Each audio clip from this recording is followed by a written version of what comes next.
বাংলাদেশ হওয়ার পর 4.25 বছরের মতো আওয়ামী লীগ সুযোগ পেয়েছিল দেশটা শাসন করার।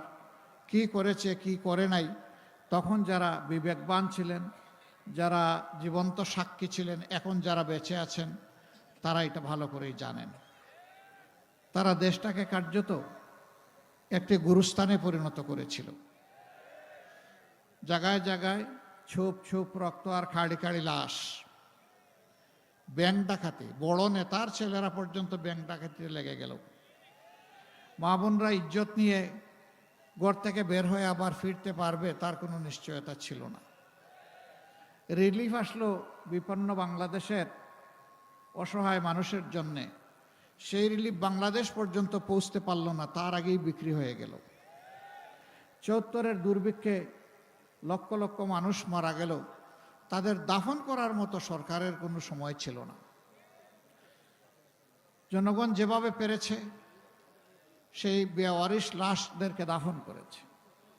ঢাকায় আঞ্জুমানে মুফিদুল ইসলাম এই দায়িত্ব পালন করেছে। শুধু মুফিদুল ইসলামই কয়েক হাজার নয়, লক্ষ লাশ তারা দাফন করেছে। এমন একটি বাংলাদেশ তখন আমরা পেয়েছিলাম। আমরা ধারণা করি শেখ মুজিবুর রহমান সাহেব তার সমস্ত যোগ্যতা আন্তরিকতা দিয়ে চেষ্টা করেছেন, কিন্তু ৭১ দিনই বাংলাদেশ চালাতে পারবেন না। তার প্রয়োজন হবে তার সহযোগীদের সহযোগিতা। সেই সহযোগিতা তিনি পান নাই। আক্ষেপ করে অনেক কথাই তিনি বলে গেছেন, আমি এগুলো এখন বলতে চাই না। এরপরের পর্ব শুরু হলো।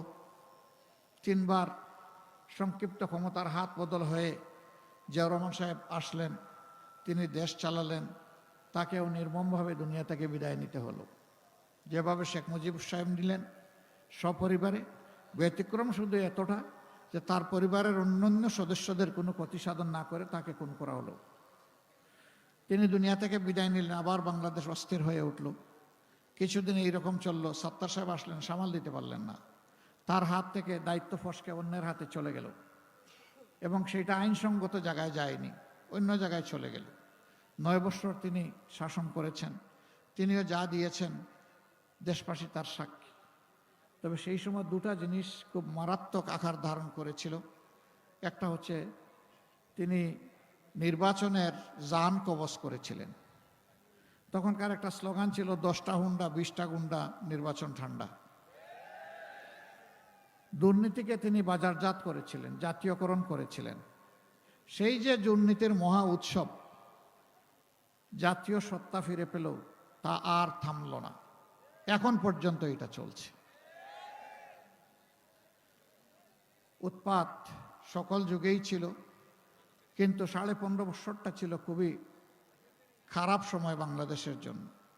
এই সময় বাংলাদেশের ব্যাংক, বিমা সেক্টর, কর্পোরেশন, শেয়ার মার্কেট লুট হয়েছে। মেগা প্রজেক্টের নামে জনগণের টাকা লুট হয়েছে।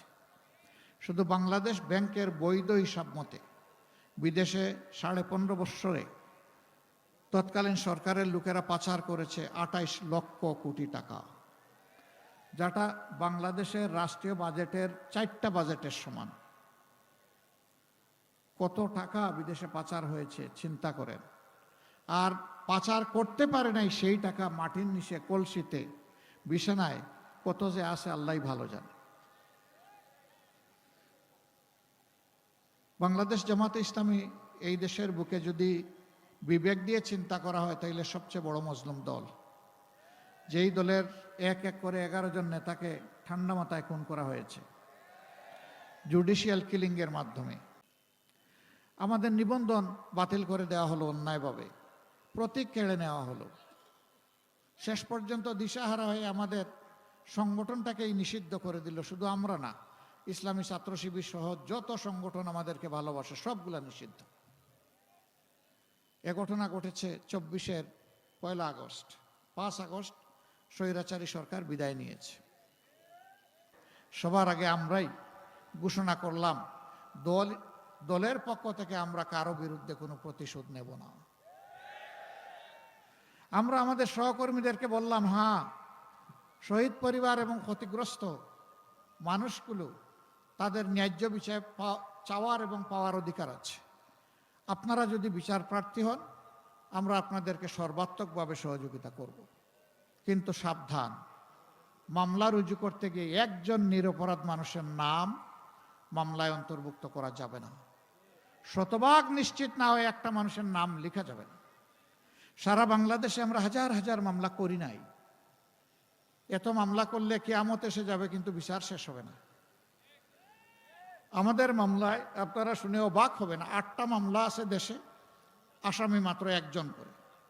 আমরা দ্বিতীয় লোক খুঁজে পাই নাই, তার নাম সেখানে লিখব কেন? কিন্তু এখানেই আমরা দেখলাম আশ্চর্য হয়ে, কেউ কেউ মামলা করেছেন 800-900 আসামি, তারপরে আবার অজ্ঞাত আছে। এবং এই মামলা করে অনেকে বাণিজ্য করছে। নিরীহ মানুষ যে কোনো অপরাধে ছিল না, হয়তো কোনো দল সমর্থন করেছে, এতটুকুর জন্য তার নাম দিয়ে তার কাছ থেকে এখন খাজনাপাতি আদায় করা হচ্ছে। মনে রাখবেন, দিন শেষে ওই মানুষগুলোর কাছে, সবার কাছে আপনাকে আমাকে যেতে হবে। যদি আপনি রাজনীতি করেন, আপনি জনগণকে উপেক্ষা করে চলতে পারবেন না। তো যে জনগণকে আপনি বিভিন্নভাবে কষ্ট দিবেন, সেই জনগণ আপনাকে কোন দৃষ্টিতে দেখবে, এটা অবশ্যই জনগণ বাছ বিচার করবে ইনশাআল্লাহ। প্রিয় ভাইয়েরা, আমরা তো আর্থিকভাবে সবচেয়ে বেশি ক্ষতিগ্রস্ত হয়েছি, কিন্তু চাঁদাবাজি করা যেহেতু হারাম, আমাদের একটা লোকও কোথাও কোনো চাঁদাবাজি করে নাই। আমরা হারামের উপরে হাত রাখবো না, আমরা কোনো স্ট্যান্ড দখল করব না, করি নাই। মামলা বাণিজ্যের কথা বলেছি, আমরা করি নাই। দুর্নীতির জড় আমরা কেটে দিতে চাই। আমরা দুর্নীতির পাতা আর ডাল ধরে টান দেব না, আমরা দুর্নীতির ঘাড় ধরে টান দেব ইনশাআল্লাহ। রাঘব বোয়াল, গডফাদার, মাফিয়া, এরা থাকবে আইনের দরাছোঁয়ার বাইরে।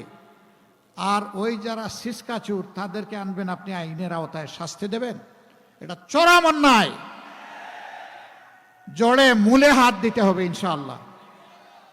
তাই আমরা অঙ্গীকার করেছি, আল্লাহ যদি আমাদেরকে দেশ পরিচালনার সুযোগ দেন, আমরা নিজেরা চাঁদাবাজি করব না, করার কোনো প্রশ্নই উঠে না, এবং কাউকে চাঁদাবাজি করতে দেওয়া হবে না ইনশাআল্লাহ। এখন যে দেশে আমার মায়ের কোনো ইজ্জতের গ্যারান্টি নাই, শিশুর জীবনের গ্যারান্টি নাই, ছাত্রছাত্রীদের জন্য নিরাপদ কোনো ক্যাম্পাস আমরা দিতে পারি নাই, যুবকদের হাতে কাজ দিতে পারি নাই, এ বাংলাদেশ আপনার আমার হতে পারে না। ওই বাংলাদেশ আমাদের হবে যেই বাংলাদেশের সমাধান আমরা দিতে পারবো ইনশাআল্লাহ। এটা সম্ভব যদি দুর্নীতি মুক্ত হয়। বলবেন এত টাকা কই পাবে? টাকা আছে, আমাদের টাকা জমা আছে, শুধু আনতে পারলেই হয়। ওই যে 28 লক্ষ কোটি টাকা দেশ থেকে লুণ্ঠন করে বিদেশে নেওয়া হয়েছে, এইটা আনতে হলে এই প্রক্রিয়ার সাথে যে দল এবং ব্যক্তিরা জড়িত নয়, সেই দলই পারবে, অন্য কোনো দল পারবে না। যারা নিজেরাই লুণ্ঠনের সাথে, পাচারের সাথে জড়িত, এরা জীবনেও এই টাকা ফেরত আনতে চাইবে না, বরঞ্চ আরো বাংলাদেশকে লুটে পুটে খাইতে চাইবে। আমরা আপনাদেরকে কথা দিচ্ছি, আল্লাহ সুযোগ দিলে ইনশাআল্লাহ ওদের মুখ দিয়ে পেটের ভিতরে হাত ঢুকাইয়ে সব বের করে আনা হবে ইনশাআল্লাহ। ওদেরকেও আনা হবে এবং আইনের শাস্তির মুখোমুখি করা হবে। কারণ এরা রাষ্ট্রের দুশ্মন, জনগণের টাকা চুরি করেছে। এটা তাদের বাবার টাকা নয়। বাবার টাকা হলে চুরি করে দেশ থেকে পালানোর দরকার পড়ে না। আর নতুন করে কোনো চোর জন্ম দেব না, লুটেরা জন্ম দেব না। বাংলাদেশের ব্যাংকগুলা ফুকলা হয়ে, ব্রেকডাউন হয়ে আজকে থরথর করে কাঁপছে, অস্তিত্ব টিকিয়ে রাখার লড়াই করছে। আগামীর অর্থনৈতিক চ্যালেঞ্জ হবে বড় চ্যালেঞ্জ। আমরা মনে করি এটা কঠিন হলেও এটা ইনশাআল্লাহ অর্জনযোগ্য, এটা অর্জন করা যাবে ইনশাআল্লাহ। এই নির্বাচনে নেমে কেউ কেউ বলে ফেলে যে অমুক দলের কোনো মহিলা, কোনো নারী যদি আসে ওদের কাপড় খুলে ফেলবা। বলেন নাউজুবিল্লাহ। কেন ভাই, নিজের মাকে একটু সম্মান করতে পারো না?